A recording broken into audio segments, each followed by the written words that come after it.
All right, we are recording and I'm going to share my screen. There we go. And I want to see all your pretty faces. Let's see.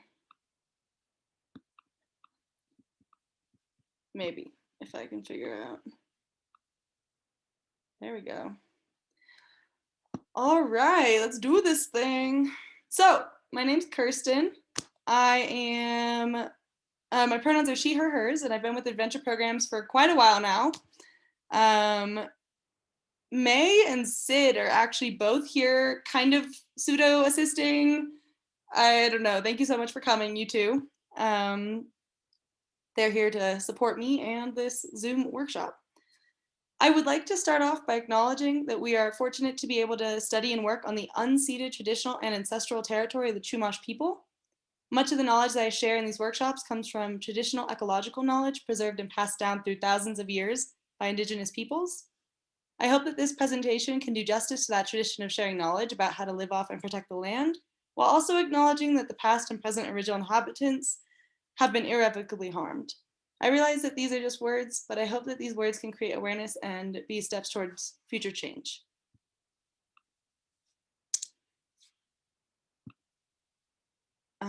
So this is my third workshop this quarter. I was also doing them last quarter and over the summer since COVID started. Today's workshop is specifically the truth about weeds. The purpose of this workshop is to give participants a better idea of what weeds are and why we call them that. We'll also expand upon the idea that weed is a social construct that many cultures don't actually have a word for. And then we'll discuss the positives and negatives of common weeds. And if we have time, I'll tell you which ones are edible. Please feel free to type any questions, comments, or concerns into the chat. Or if I invite you to turn your mics on, you're welcome to do that as well to share. This is one of those instances where I would like you to share. What do you all want to take away from today's workshop? Alternatively, why'd you sign up? Or do you have any questions before we start off? Feel free to turn your mic on or type in the chat. Thanks. I guess I was interested to see like what different like I mean obviously like weeds are viewed as like a bad thing in a garden, but like on the other hand like they're probably easier to take care of because you don't kill it right away because it's made to be more resilient. So I guess like the pros of having weeds in your area. Thanks, Sid. Perfect. Anyone else want to share? I love learning about edible plants around me because I love eating, and I don't know if I would ever trust myself enough to like pick up a plant and eat it even after several workshops and trips with Kirsten. She's very knowledgeable about edible plants, but I still don't trust my knowledge, but I would love to learn more. I would love to reach that point where I could like very like 100% sure like pick something up and eat it like growing on the side of the road and know that it won't kill me. Thank you. Anyone else?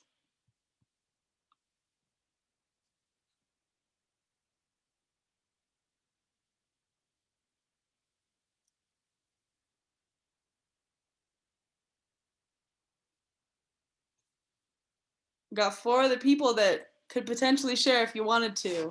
Just want to give you this chance, you know, in case you feel particularly talkative today.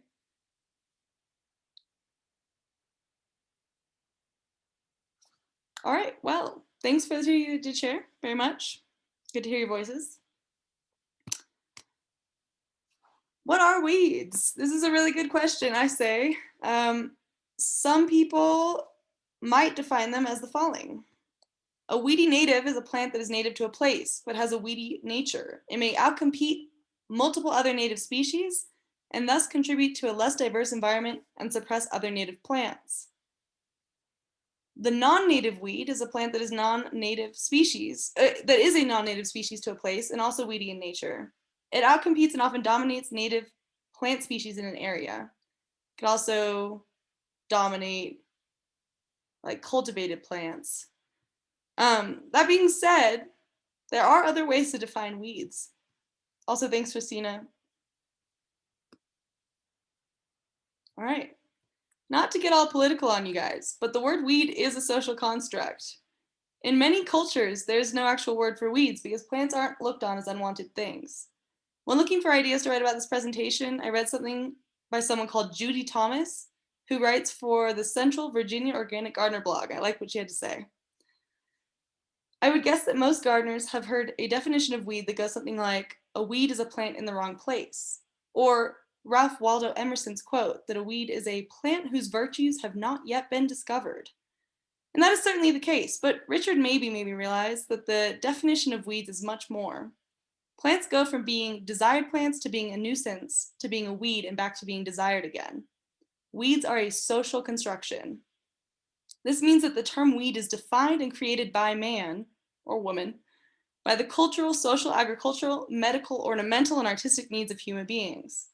A weed may simply be a plant that strays out of its proper biological or botanical name, but that would mean that things like tulips are weeds in certain areas. So it must be more than that, right? To quote maybe, the ornamental in one place becomes a malign invader in another. What had been a crop or medicine centuries ago falls from grace and metamorphoses into a forest outlaw. And just as readily, the weed is domesticated into a food plant or a children's plaything or a cultural symbol. Of course, it all depends on what you mean by a weed. The definition is the weed's cultural story. Continuing to quote Judy, some plants are labeled weeds because of their harmful effects on people, or the animals people depend on, or the agricultural crops that we need. Some plants are labeled by people as unattractive, ugly, or smelly. Some have uncomfortable resemblances to human anatomy. The operative word in all of these descriptions is people. These plants are defined by us for our purposes. They're plants which sabotage human plans. So the weed, like the insect pest, is a social construction and has little to do with biology or nature, though most weeds seem to share some type of toughness in their DNA. Weeds thrive in the company of humans. That was maybe the author. They grow well whenever we disturb or destroy. Cutting a forest for a field or a garden creates this haven for weeds, and our penance for cutting the forest down is weeding. We must then come to the conclusion that weeds are hard to define because they depend on the subjectivity of the viewer.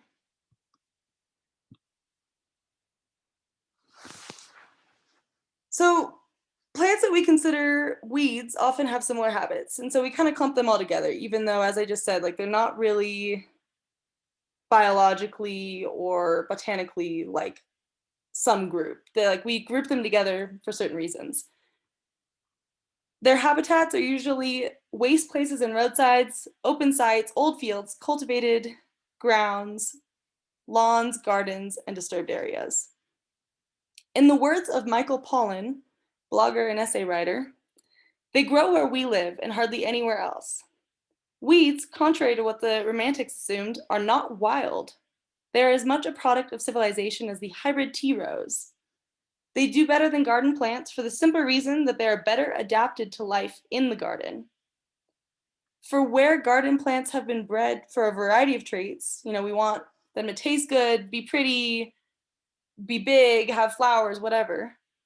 Weeds have evolved over time with just one goal. They want to be able to thrive in this area that we've disturbed to put our own plants, And at this, evolutionary existence where they want to live where we are, they're pretty accomplished. Their growing patterns often negatively affect our cultivated plants by crowding them out or taking important nutrients. Again, I turn to Michael Pollan's essay on weeds. It's hard to imagine the American landscape without daisies, dandelions, clover, buttercup, plantain, and deadly nightshade. But not one of these species grew here before the Puritans landed. America actually had very few indigenous weeds, for the simple reason that we had very little disturbed land. The indigenous folk that lived here lived pretty lightly on the land for the most part and created few habitats in which weeds had to take hold or wanted to take hold.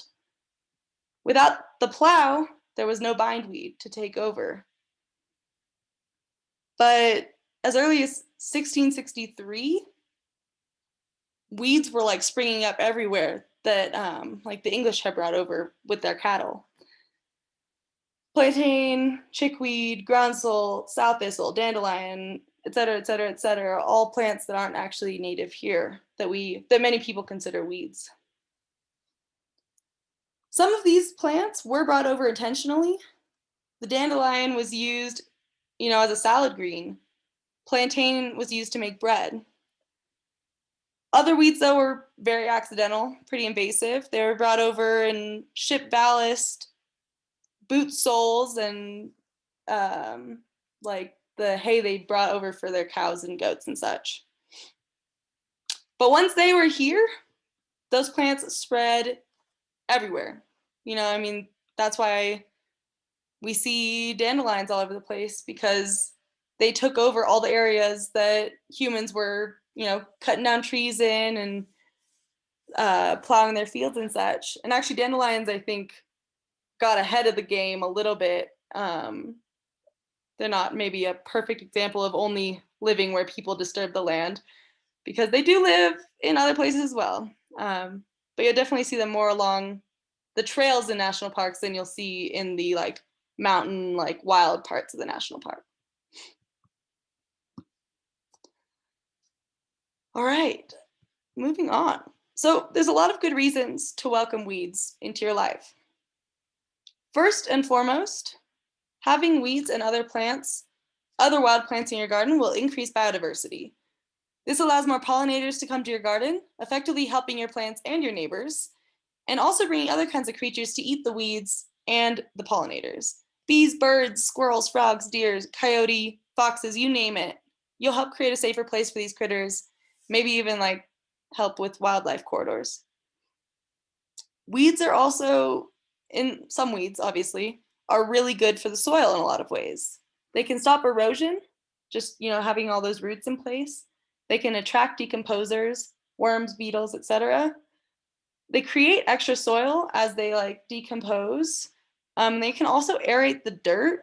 Their roots allow like the worms to get through, allow water to get through, allow air to get through to help other plants.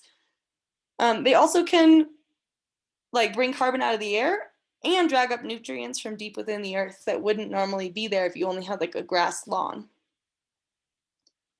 Finally, a lot of weeds have edible and medicinal properties. So you can have a wild growing vegetable garden that you don't even have to cultivate.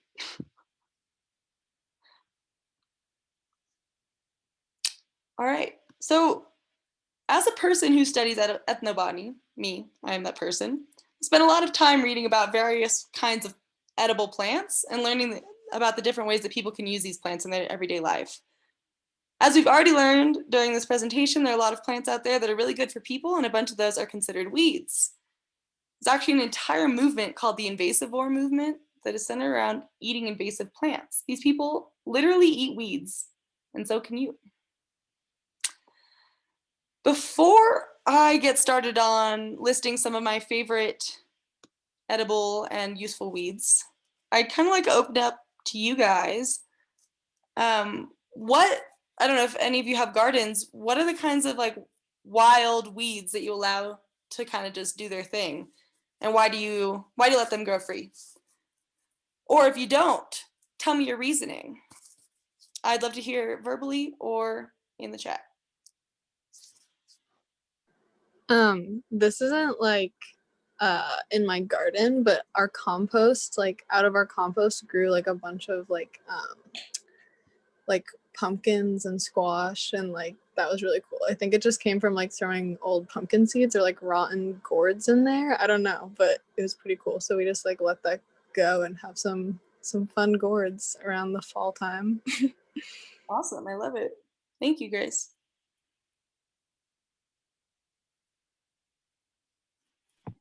This is kind of also not like really considered a weed, but a lot of my parents have like a really big garden, and a lot of like the fruit trees like make saplings. Like they have little saplings. And obviously there's not enough room in our little garden for all of them, but a lot of times what my dad does, he like puts them in little planters and then gives them away to friends. And family as like presents. So like a lot of like our friends and family like have like guavas and like all of these other fruit trees that like came from our backyard. So like that's what we do with them. Nice. Yeah, I mean, if you think about it, by the the very loose definition of weed, the act of you guys removing them from the ground and getting rid of them because you don't have space for them, you're kind of considering them to be a weed. Thanks for sharing. Anyone else want to share?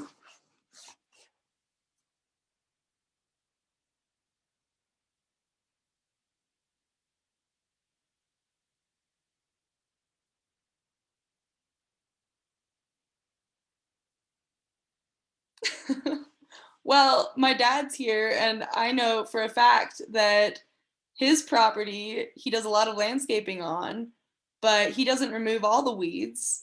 In fact, he doesn't remove most of them and just lets them go free. Um, but we also have a fairly like integrated, like natural kind of native plant vibe going on. But some people would consider the miner's lettuce out there to be a weed, or like the grass we get in the spring to be a weed. But no. Oh, he also does do a lot of weed whacking though. Alternatively. All right. Well, thank you, you two, for sharing. Oh, It's for fire prevention, the weed whacking. but they're weeds because they're harmful to human activities, or potentially harmful. All right, so the plants I have for you guys are actually all things I've already written about on the Isla Vista Ethnobotany website. So if you're curious, want to learn more, go ahead and check that out. It's a pretty cool website. But yeah, so first and foremost, worst picture ever, but the dandelion is a great, great weed. I love it. Gardeners everywhere hate this plant, though, unfortunately. They pop up all over uniform grass lawns and seem to take over vegetable garden beds. But dandelion is actually one of the most common and arguably the most beneficial of all weeds.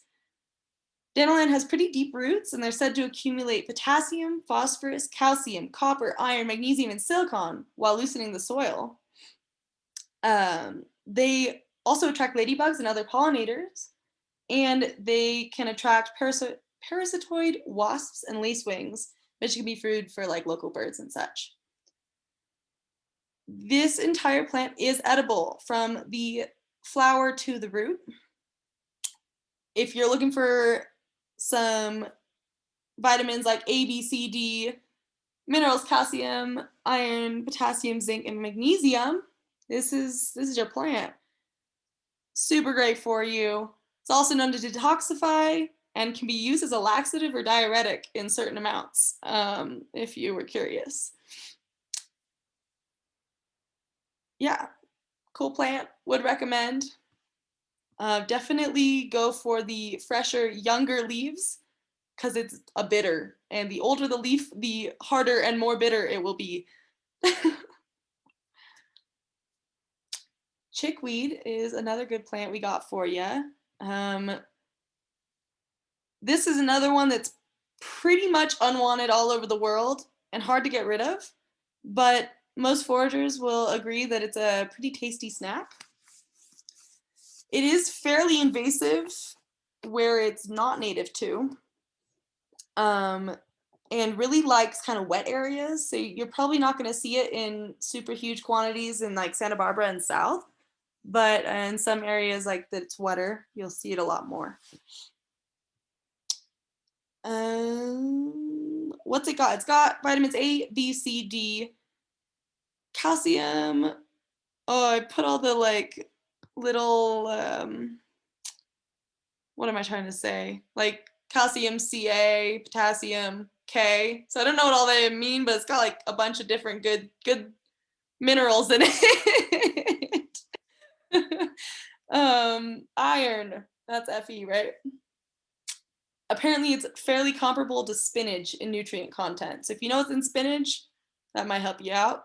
It's been used in traditional medicine for to treat inflammation, digestion issues, bad skin, and to restore those recovering from bad illnesses. So it's got a lot of good things, does a lot of good stuff. It's also said to help accumulate potassium and phosphorus from the soil, so it brings it up out of the ground, and it attracts pollinators in spring and summer. Another fun one that is not native is the plantain plant, not the banana plantain. To clarify, it's a like very low growing annual plant. We've got two types, broadleaf and narrowleaf. I'm not entirely sure narrowleaf is relevant in this context. I know that broadleaf is though. This is pretty highly recommended plant for your garden if you want a weed garden. It accumulates calcium, sulfur, magnesium, manganese, iron, and silicon as well. This plant is also technically edible if you pick it young. Kind of weird texture, but you know, like I said, they get more bitter and kind of like tougher the later in the year you pick them. So eat them early. It's also good as a, like, if you chew it up and you put it on bee stings or small cuts or poison oak rashes, it can help ease inflammation. I've used it for bee stings. I'm pretty allergic, so it didn't do very much, but I think if you were minorly allergic, it would be more effective.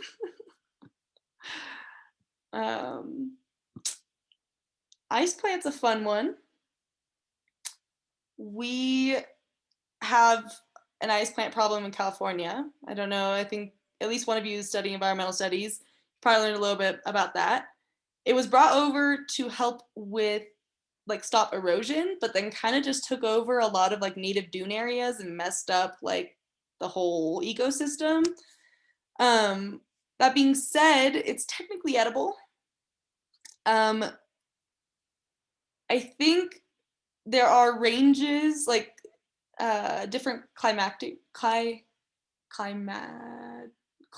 regions. That's what I'm trying to say. Sorry. Climate regions that are better for this plant, that allow the like figs it produces to actually form fully. In Santa Barbara, which is where at least three of you, the fruits never actually fully form, and so not really edible, except in other regions. But apparently it's a pretty tasty fruit.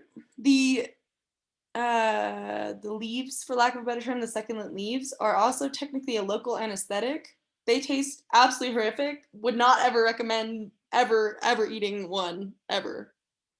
But they have properties.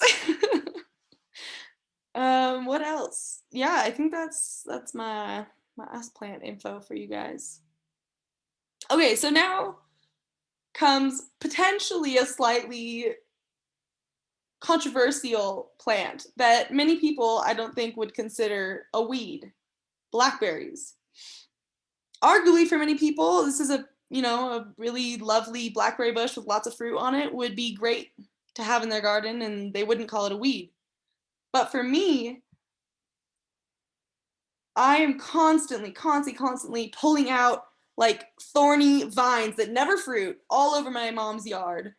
They just come back. Like if you leave a piece of a root, they'll take over your garden. And I don't know what to do because they never fruit and they're just thorny, sad bushes. So clearly I subscribe to the whole weed as a social construct. I believe that this is a weed. But we actually have 11 wild blackberry species. Only, I think, 2 of them are native in California. But yeah, they're pretty cool. Oh, someone messaged in the chat. One sec. Oh, the most recent one was just me. Oh, sorry. It's not like you can eat buffet. Not in my yard. Does this mean I could go technically up to Campus Point? So Christina, sorry, I didn't see your message about the ice plant until just now. I would not. Like I said, the edible part that most people eat is the fruit, and the fruits don't grow in Santa Barbara area. The leaves, I don't think you're supposed to eat them. You're supposed to use them as well, you can use them as a local antiseptic. Like if you had a little cut, you could like wipe it on there. I wouldn't eat them until you do more research on that. They would fruit. No, Dad. It's a lie, Dad. The blackberries never fruit. They're year round. I left them just to see if they would fruit. They failed me. In the yard. Let them fruit. Let them fruit. They don't fruit. That's the problem.